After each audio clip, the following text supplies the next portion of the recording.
Bab 295. Pergi menemui agen sang aktris. Tuan Gun tidak ingin kehilangan citranya di depan Dewi Super Maya Gunawan, jadi dia hanya bisa menahan ketidakbahagiaan di hatinya, berpura-pura menjadi pria terhormat, mengangkat bahu dan menertawakan dirinya sendiri. Bisa dilihat, asisten Kenzi, Nona Maya sangat menghormatimu dan memperlakukanmu sebagai teman.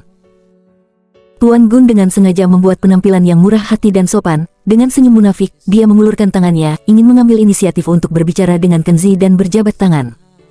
Asisten Kenzi, kita sebaiknya saling mengenal dan berteman. Saya Gun Sanon, yang lulus dari Akademi Seni Rupa Repin. Sekarang saya seorang pengusaha, mengerjakan beberapa peninggalan budaya dan karya seni. Ngomong-ngomong, mungkin kamu pernah mendengar ayahku, seorang taipan perdagangan luar negeri, Bram Sanon. Tuan Gun sengaja mengungkapkan identitasnya untuk pamer. Beberapa pria dan wanita muda di kursi yang berdekatan melemparkan pandangan iri setelah mendengar perkenalan diri Tuan Muda Gun. Gun Sanon sendiri sudah memiliki bakat yang luar biasa, dan dia juga tuan muda dari keluarga Sanon, master perdagangan luar negeri yang bermartabat. Dengan kondisi tingkat tinggi seperti itu, dia bukan orang kaya dan tampan biasa. Ada dua wanita muda yang mau tidak mau ingin pergi ke sana, mereka berinisiatif untuk berbicara dengan Gun Sanon. Namun, Gun Sanon berinisiatif untuk berjabat tangan dengan Kenzi. Kenzi menutup mata dan mengabaikannya secara langsung, dia hanya mengangkat tangannya dan mengambil permen dari mangkuk buah. Melihat bahwa dia mengabaikannya, Gun Sanon tidak bisa menahan wajahnya, jadi dia hanya bisa menarik tangannya karena malu. Maya Gunawan menatapnya dan mengingatkan dengan ringan, Tuan Muda Gun, asisten Kenzi ini dan saya memiliki sesuatu untuk dibicarakan sekarang, silakan pergi ke tempat lain dulu, dan saya akan menemukan Anda nanti. Tidak perlu. Kenzi dengan tenang dia bangun dan berkata, Nona Maya, saya datang ke resepsi karena saya mengikuti pemimpin perusahaan untuk menangani urusan resmi. Saya masih memiliki urusan resmi, mohon maafkan saya karena tidak dapat menemani saya lagi. Maaf, Nona Maya. Kenzi mengangguk sedikit, lalu berbalik. Melihatnya pergi seperti ini, dia tampaknya tidak tertarik untuk berinteraksi dengannya. Maya Gunawan tanpa daya menatap punggungnya saat dia berjalan pergi, merasakan perasaan kehilangan di hatinya. Jika pria lain, seperti Gun Sanon, selama Maya Gunawan ingin berkencan, mereka pasti akan merasa tersanjung. Tapi di Kenzi, dia, Dewi Nasional, tampaknya telah kehilangan aura mempesonanya. Gun Sanon tidak bisa terbiasa dengan itu, dan berkata dengan marah. Penghasil upah kecil, tapi dia cukup merasa besar. Pada pandangan pertama, dia terlihat seperti udik desa yang tidak berpendidikan. Dia mengambil kesempatan untuk mencondongkan tubuh ke depan dan menyenangkan Maya. Nona Maya, jangan menganggap serius hal semacam ini, biarkan dia pergi jika dia ingin pergi. Baiklah, saya ingin meminta Anda untuk menghargai lukisan saya. Sebelum dia selesai berbicara, Maya Gunawan telah menyela dia dan berkata dengan ringan, Tuan Muda Gun, saya harus menemani tamu lain, Anda bisa melakukannya sendiri. Maya Gunawan mengabaikannya dan pergi dengan rok panjangnya bergoyang. Tuan Gun tetap di tempatnya, malu. Di sisi lain, Kenzi berjalan melewati kerumunan dan menemukan Aurora Bliss. Pada saat ini, Aurora Bliss dan Morgan Bliss sedang mengobrol dengan pengawal wanita berjas. Kenzi, kamu datang tepat pada waktunya. Wan David, agen Maya Gunawan, telah tiba di hotel. Kamu bersamaku, temui dia sekarang. Melihat Kenzi datang, Aurora Bliss melangkah maju dan mengajaknya. Morgan Bliss menjelaskan dengan suam-suam kuku, sepupuku sayang, jika kamu lebih baik dalam kerja sama dengannya daripada aku tidak akan pergi denganmu. Saya ingin tinggal bersama Nona Maya. Di pihak Tuan David, Anda bertanggung jawab sepenuhnya. Saya harap kamu dapat menegosiasikan hasil yang baik untuk perusahaan.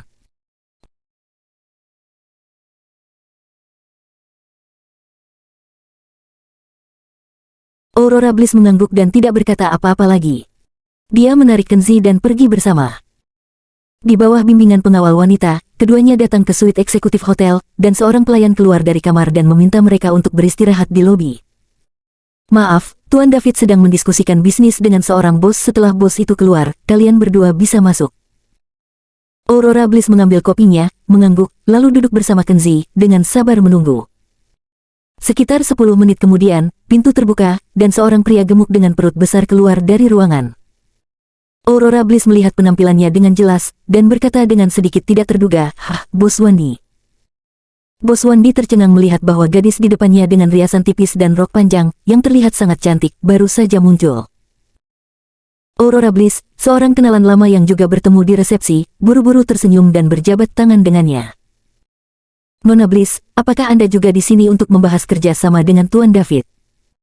Ya, saya tidak berharap Anda ada di sana. Sepertinya Anda juga membahas kerja sama. Aurora Bliss bertanya. Tapi Tuan Wandi menggelengkan kepalanya dan menghela nafas, ini hanya penghinaan untuk bekerja sama dengan hantu. Aurora Bliss sedikit mengernyit, ada apa, hal-hal yang ingin Anda bicarakan tidak bisa dinegosiasikan. Tuan Wandi berkata dengan sedih, saya benar-benar tidak bisa memanjat tinggi. Wan David, seorang agen, sama sekali meremehkan perusahaan kecil seperti saya. Aurora Bliss sedikit terkejut, tidak mungkin, perusahaan Anda adalah perusahaan terkemuka di 5 provinsi tengah dan selatan, bagaimana mungkin dia tidak menyukainya? Omong-omong, Anda mengatakan kepada saya sebelumnya bahwa Anda memiliki hubungan dengan Nona Maya, mengapa dia memperlakukan Anda seperti ini? Bos Wandi menggaruk kepalanya dan berkata, jangan sebut itu, apalah persahabatanku. Wan David mengatakannya secara langsung, lelaki besar yang berteman dengan Nona Maya itu pun ditolak, apalagi denganku. Mendengarnya berkata ini, hati Aurora Bliss mulai kehilangan pijakan. Tampaknya hal-hal tidak sesederhana yang dibayangkan. Jika Anda ingin bekerja sama dengan Nona Maya, Anda tidak dapat melakukannya hanya dengan sedikit persahabatan dengan Nona Maya. Tampaknya masih ada ambang batas yang tinggi. Tengzi meliriknya dan berkata, saya kira tidak mudah bagi kita untuk melewati agennya. Lebih baik melupakannya. Ini adalah langkah bijak untuk mundur sebelum ada kesulitan. Aurora Bliss tidak mau menyerah, dia dengan lembut mendorong pintu hingga terbuka dan masuk sendiri. Tengzi tidak tahu harus berkata apa lagi, dan mengikuti istrinya ke pintu. Dalam ruang kerja, seorang pria yang sedikit kembung duduk di belakang meja, dengan senyum sedih di wajahnya, dengan paksa memeluk seorang sekretaris wanita, dan tangan babi asin masuk ke roknya, membuat pipi sekretaris wanita itu memerah dengan suara marah. Aurora Bliss kebetulan melihat adegan ini, dan mau tidak mau kaget, jadi dia berbalik sedikit dan terbatuk pelan di pintu. Tuan David, saya Aurora Bliss, Direktur Pemasaran Perusahaan Bliss Group, dan saya datang kepada Anda untuk membahas kerjasama. Nona Maya seharusnya sudah menyebutkannya kepada Anda. Setelah pengumuman ini, Wan David melepaskan sekretaris wanita itu dan berkata, masuk. Sekretaris wanita itu menundukkan kepalanya sedikit, dan buru-buru meninggalkan ruangan sambil merapikan gaunnya yang kusut.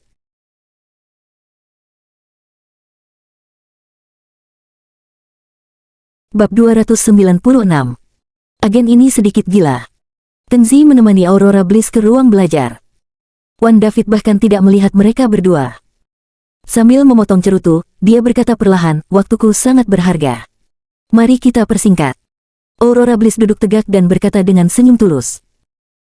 Halo, Tuan David, saya Aurora Bliss, Direktur Pemasaran Bliss Group, dan ini adalah asisten saya Kenzi. Kami berharap dapat mempekerjakan Nona Maya untuk menjadi juru bicara citra perusahaan kami. Sekarang, kami dan Nona Maya sendiri setelah membicarakannya, dia menyatakan kesediaannya untuk bekerja sama dengan perusahaan kami, dan biarkan kami mendiskusikannya dengan Anda secara detail. Suara Aurora Bliss lembut dan menyenangkan, dan segera setelah dia membuka mulutnya, dia menarik perhatian Wan David. Apa yang dia katakan, Wan David tidak mendengarkan sepatah kata pun, tetapi wajahnya yang cantik, sosoknya yang sangat bangga, dan kakinya yang ramping yang tidak dapat ditutupi oleh gaun terbuka membuat mata Wan David menyala, dan hatinya menyala, diam-diam bergolak. Aurora Bliss ini sangat cantik, tak tertandingi, tinggi dan mempesona, kecantikan dan temperamennya tidak kalah dengan bintang wanita populer itu. Apa yang lebih langka adalah bahwa ini adalah direktur wanita muda dan cantik.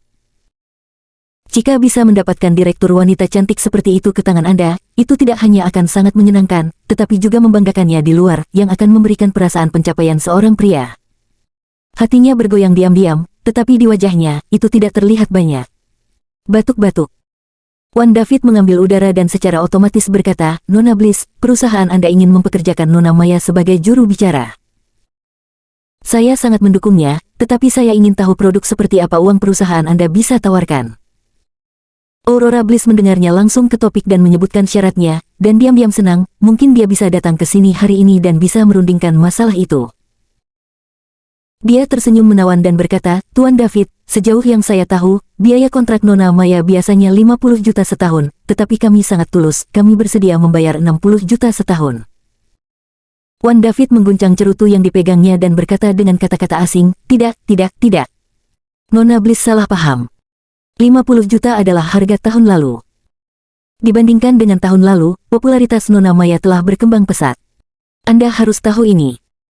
Tuan, menurut Anda berapa harga yang seharusnya, mungkinkah 70 juta? Ini adalah batas kami. Wan David tersenyum seperti pria terhormat dan berkata, Nona Bliss, jujur saja, di industri kami, bintang memilih mitra, tidak hanya tergantung pada harga, tetapi juga tergantung pada reputasi dan kualifikasi pihak lain. Jika Nona Maya adalah juru bicara citra perusahaan kecil tanpa nama, itu pasti akan menurunkan nilainya dan merugikan pengembangan bisnis di masa depan. Dari sudut pandang ini, perusahaan yang tidak dikenal seperti perusahaan Anda membutuhkan setidaknya 200 juta untuk menebus kerugian ini. Aurora terkejut dan berkata, tidak mungkin, 200 juta. Wan David berkata sambil tersenyum, dan unit perhitungannya adalah euro. Wajah cantik menjadi pucat setelah mendengar ini, penuh kejutan, dan dia tidak tahu bagaimana melanjutkan berbicara. Hehe, Nona Bliss, jangan khawatir. Demi ketulusan Nona Bliss, masalah ini sebenarnya bisa dinegosiasikan. Wan David mendatangi Aurora Bliss, duduk di sebelahnya, dan memegang tangannya, sengaja atau tidak sengaja. Tangannya yang ramping, dia berkata dengan ambigu. Nona Bliss, ayolah. Saya, Wan David, suka berteman dengan para elit di dunia bisnis, terutama elit wanita seperti Nona Bliss. Jika Nona Bliss mau membuat berteman dengan saya telah menjadi teman yang sangat dekat, dan saya senang memberikan harga persahabatan. Setelah mendengar ini, Aurora Bliss menarik tangannya karena malu, dia mengerti apa yang dikatakan Wan David, jadi disebut teman dekat jelas merupakan aturan yang tidak diucapkan. Mata Kenzi menjadi dingin ketika dia melihat bahwa pria bernama Wan David ini akan melecehkan istrinya di depannya. Wan David, saya menyarankan Anda untuk menjaga jarak dan melepaskan tangannya. Wan David meliriknya dan berkata dengan nada menghina. Apa yang Anda lakukan? Seorang asisten direktur kecil, apakah Anda memiliki hak untuk berbicara di sini? Saya ingin berbicara dengan bos Anda secara pribadi sekarang. Aurora Bliss berkata dengan canggung, Tuan David, saya. Nona Bliss. Potong Wan David sambil tersenyum. Lebih baik membiarkan karakter kecil ini keluar, kita berdua bisa bicara perlahan. Setelah berbicara, Wan David melirik kecantikan sutra hitam misteriusnya, dan merasa tak tertahankan untuk sementara waktu. Dia tidak bisa menahan diri untuk tidak meletakkan tangannya, ingin menyeka itu di pahanya yang menarik. Melihat pria ini begitu berani dan ingin menyentuh paha istrinya, Kenzi memperingatkan dengan dingin, Wan David, apakah kamu ingin mati? Wan David berkata, apakah kamu jalang? Bukan urusanmu sendiri di sini. Kenzi perlahan bangkit dari kursi, matanya menjadi sedingin es. Wan David menyodok dadanya dan berkata dengan arogan. Kamu nak, biarkan kamu menjadi pintar. Jika aku ingin membersihkanmu, aku bisa menginjakmu sampai mati setiap detik. Pergi sekarang, jika tak pergi, aku panggilkan pengawal untuk memukulmu sampai mati. Sebelum dia bisa menyelesaikan kata-katanya, Kenzi telah meninju perutnya, dan Wan David tiba-tiba mengerang sedih, menutupi perutnya, dan membungkuk seperti udang kesakitan. Kenzi menjambak rambutnya, membidik pipinya yang tembem, dan menamparnya dengan keras. Wan David berteriak lagi, memuntahkan giginya yang patah dengan darah, lalu ditendang lagi oleh Kenzi, dia berteriak seperti babi. Aurora Bliss sudah tercengang. Dia tidak menyangka Kenzi menjadi begitu kejam. Jika dia tidak setuju, dia akan bertarung dan menyerang dengan sangat ganas. Bukankah ini akan membuat segalanya lebih besar? Wajah Aurora Bliss memucat karena ketakutan, dan dia dengan cepat berlari untuk memeluknya dan berkata, berhenti. Hentikan. Tidak ada lagi pertengkaran. Suara Wan David berteriak seperti babi yang sedang disembelih, ayo. Kalahkan orang, pengawal, pengawal. Pergi, Kenzi ayo pergi. Aurora Bliss panik, menyeret dan menarik Kenzi keluar dari pintu. Dia tahu bahwa segalanya kacau hari ini, dan satu-satunya hal yang harus dia lakukan sekarang adalah pergi dari tempat ini, jangan sampai Kenzi dipukuli oleh pengawal. Tapi kaki Kenzi tidak bergerak sama sekali, tidak peduli bagaimana Aurora Bliss menariknya, dia tidak bisa menggerakkannya. Bagaimana Kenzi bisa melepaskan Wan David dengan mudah jika dia berani menganiaya wanitanya? Tanpa basa-basi lagi, Kenzi melangkah maju dan menginjak wajah Wan David, menyebabkan Wan David berteriak, dan wajahnya hampir rata.